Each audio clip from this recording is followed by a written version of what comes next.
Story of राजा दशरथ। महाराज दशरथ जिनकी सहायता देवता भी चाहते थे। पढ़े पौराणिक कथा। स्वयंभुव मनु के अवतार अयोध्या नरेश महाराज दशरथ ने पूर्व काल में कठोर तपस्या से भगवान श्री राम को पुत्र रूप में प्राप्त करने का वरदान प्राप्त किया था।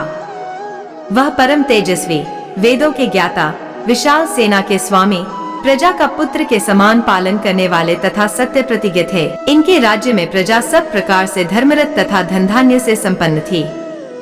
देवता भी महाराज दशरथ की सहायता चाहते थे। देवासुर संग्राम में इन्होंने दैत्यों को पराजित किया था। इन्होंने अपने जीवन काल में अनेक यज्ञ भी किए। महाराज दशरथ की वृद्धावस्था आ गई, परंतु इनको कोई पुत्र नहीं हुआ, तो इन्होंने अपनी इस समस्या से गुरुदेव वशिष्ठ को अवगत कराया। गुरु की आज्ञा से ऋषि श्रृंग बुलाए गए और उनके आचार्यत्व में पुत्रेष्टि यज्ञ का आयोजन हुआ। यज्ञ पुरुष ने स्वयं प्रकट होकर खीर से भरा एक पात्र महाराज दशरथ को देते हुए कहा, राजन, यह खीर अत्यंत श्रेष्ठ, आरोग्यवर्धक तथा पुत्रों को उत्पन्न करने वाली है। इसे तुम अपनी रानियों को खिला दो। महाराज दशरथ ने वह खीर कौशल्या, कैकेयी और सुमित्रा में बांट कर दे दी। समय आने पर कौशल्या के गर्भ से सनातन पुरुष भगवान श्री राम का अवतार हुआ। कैकेयी ने भरत और सुमित्रा ने लक्ष्मण तथा शत्रुघ्न को जन्म दिया। चारों भाई माता पिता के लाड़ प्यार में बड़े हुए। यद्यपि महाराज को चारों ही पुत्र प्रिय थे, परंतु श्री राम पर इनका विशेष स्नेह था। वह श्री राम को क्षण भर के लिए भी अपनी आंखों से ओझल नहीं करना चाहते थे। जब विश्वामित्र जी यज्ञ की रक्षार्थ श्री राम लक्ष्मण को मांगने आए, तो वशिष्ठ जी के समझाने पर वह बड़ी कठिनाई से उन्हें भेजने के लिए तैयार हुए। अपनी वृद्धावस्था को देखकर महाराज दशरथ ने श्री राम को युवराज बनाना चाहा।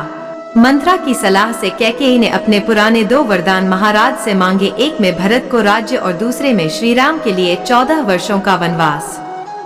कैकेयी की बात सुनकर महाराज दशरथ स्तब्ध रह गए। थोड़ी देर के लिए तो इनकी चेतना ही लुप्त हो गई।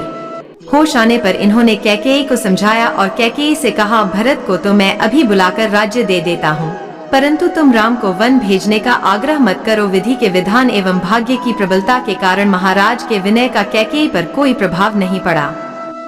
भगवान श्री राम पिता के सत्य की रक्षा और आज्ञा पालन के लिए अपनी पत्नी सीता और भाई लक्ष्मण के साथ वन चले गए। महाराज दशरथ के शोक का ठिकाना न रहा। जब तक श्री राम रहे, तभी तक इन्होंने अपने प्राणों को रखा और उनका वियोग होते ही अपने प्राणों की आहुति दे डाली। जियत राम बिधु बदनु निहारा।